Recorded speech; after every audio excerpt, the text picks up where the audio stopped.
The financial aid office serves multiple purposes. So we counsel students on how to fund their higher ed careers.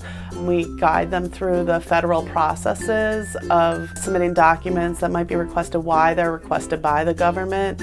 It's never coming from us, it's coming from the government. And then we also have an important role of ensuring that we are following the guidelines and rules and regulations set forth to ensure that we are not breaking any laws with administering the federal funds.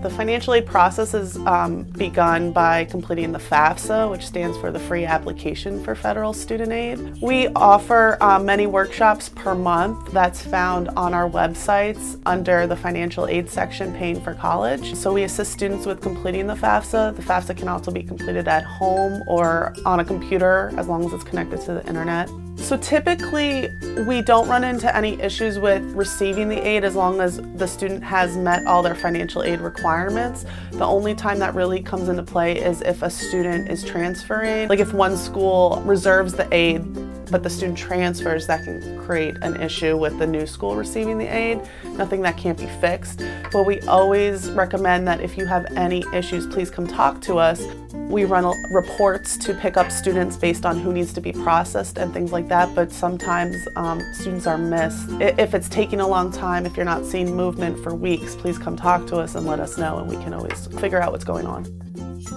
We offer the financial aid workshops to complete the FAFSA in computer room BG35, which is next to the bursar's office. Those are set times to do that. We also offer workshops for students to complete their entrance counseling and master promissory note to accept their loan funds. And those workshops are held in our computer lab. So students would come to our waiting room in BG41 for those workshops. And then any typical questions about financial aid, students should first go to the Enrollment Central counter. If their situation is a little bit more complex, then they will be sent to speak to an administrator.